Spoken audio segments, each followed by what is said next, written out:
आज मी एकदम चमचमीत आणि चविष्ट मसाले भात बनवलेला आहे. हा मसाले भात फक्त 20 मिनिटांमध्ये मी बनवलेला आहे. चला तर मग वेळ न घालवता रेसिपीला सुरुवात करूयात. त्याआधी तुमचं कुकिंग डायरीज विथ राहुल या चॅनलमध्ये सहर्ष स्वागत. सर्वात आधी आपण या मसाले भातासाठी लागणारं वाटण तयार करूयात. त्यासाठी इथे मी 1 इंच आलं खिसून घेतलेलं आहे. तसेच 10 ते 12 लसणाच्या पाकळ्या घेतलेल्या आहेत. तसेच इथे अर्धी वाटी खोबरं खिसून घेतलेलं आहे. हे सुद्धा आता मिक्सरच्या छोट्या भांड्यामध्ये घालूयात आणि आता मिक्सरला एकदम बारीक वाटण तयार करून घेऊयात. वाटण बनवल्यानंतर इथे मोठ्या स्टीलच्या पातेल्यामध्ये 2.5 वाटी तांदूळ घेत आहे. मी इथे इंद्रायणी तांदूळ वापरत आहे. तुम्ही इतर कोणताही तांदूळ वापरला तरी चालेल. आता हा तांदूळ आपण 2 ते 3 वेळा पाण्यामध्ये धुवून काढूयात.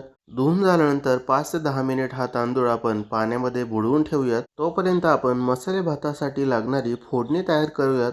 त्यासाठी इथे मी मोठ्या आकाराचं स्टीलचं पातेलं गॅसवरती चढवलेलं आहे. यामध्ये आपण सर्वात आधी 1 प्लेट वाटाणे घालणार आहोत. हे एकदम कोवळे आणि ताजे वाटाणे आहेत. आता आपण गॅस ऑन करूयात आणि हाय फ्लेमवरती हे वाटाणे 3 ते 4 मिनिट आपण शालो फ्राय करून घेणार आहोत. हे वाटाणे फ्राय करण्यासाठी आपल्याला तेल वगैरे घालण्याची काहीही गरज नाही.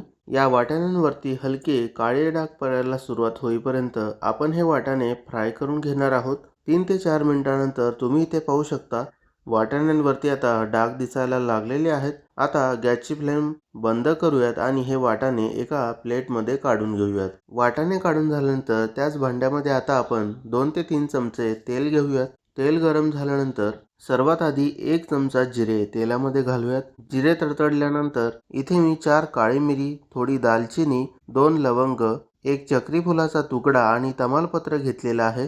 ते तेलामध्ये घालूयात आणि आता हे सर्व जिरे आणि खडे मसाले अर्धा मिनिट तेलामध्ये फ्राय करून घेऊयात. आता इथे मी मध्यम आकाराचे 2 कांदे उभे चिरून घेतलेले आहेत. ते आता तेलामध्ये घालूयात आणि खडे मसाल्यांसोबत 3 ते 4 मिनिट परतून घेऊयात. त्यानंतर इथे मी चवीनुसार मीठ घेतलेलं आहे ते घालूयात आणि कांद्यामध्ये व्यवस्थित मिक्स करूयात. मीठ मिक्स करून झाल्यानंतर इथे मी 1 चमचा बडीशेप घातलेली आहे. बडीशेप घातल्याने मसाले भाताला खूप छान चव येते. आता सोबतच इथे मी वाटण सुद्धा घातलेलं आहे.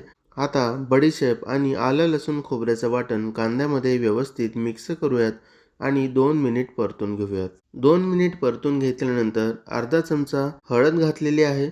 सोबतच घरचं लाल तिखट 2 चमचे घातलेलं आहे. लाल तिखटाऐवजी तुम्ही कोणत्याही ब्रँडचा बिर्याणी मसाला घातला तरी चालेल. आता हळद आणि हा मसाला कांद्यामध्ये व्यवस्थित मिक्स करून घेऊयात. तुम्ही इथे पाहू शकता तेल पूर्णपणे शोषून घेतलं गेलेलं आहे. हे मिश्रण पूर्णपणे कोरडं पडलेलं आहे.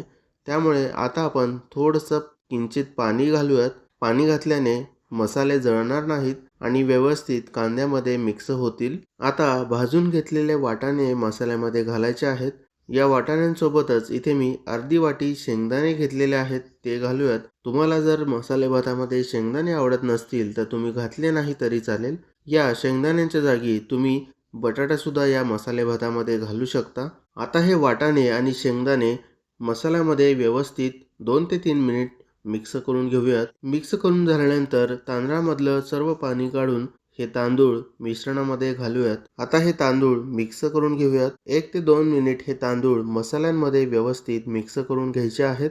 मिक्स करून झाल्यानंतर यामध्ये तांदूळ बुडतील इतकं पाणी घालायचं आहे. पाणी घालून झाल्यानंतर पुन्हा आपण सर्व मिश्रण पाण्यामध्ये व्यवस्थित मिक्स करून घेणार आहोत. मिक्स करून झाल्यानंतर यावरती आता झाकण घालूयात आणि 1 मिनिटासाठी गॅसची फ्लेम हाय करूयात आणि 1 मिनिटानंतर गॅसची फ्लेम लो करून 10 मिनिट हे मिश्रण शिजवून घेऊयात. 10 मिनिटानंतर झाकण उघडून पाहूयात. तुम्ही इथे पाहू शकता वाटाणे आणि शेंगदाणे तांदळाच्या वरती आलेले आहेत. हे सर्व पुन्हा आपण तांदळामध्ये व्यवस्थित मिक्स करून घेऊयात. या स्टेजला तुम्ही तांदूळ शिजला आहे की नाही ते चेक करू शकता. तुम्ही इथे पाहू शकता तांदूळ अजून शिजला गेलेला नाही. आता आपण बारीक चिरून घेतलेली ताजी कोथिंबीर घालूयात आणि तांदूळ शिजण्यासाठी थोडंसं आणखीन पाणी घालूयात. आता हे पाणी भातामध्ये व्यवस्थित मिक्स करून घ्यायचं आहे. मिक्स करून झाल्यानंतर पुन्हा झाकण लावायचं आहे आणि 5 मिनिट भात शिजवून घ्यायचा आहे.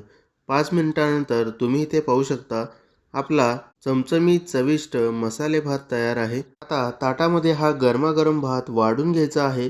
वरून तुपाची धार सोडायची आहे आणि मस्तपैकी ताव मारायचा आहे.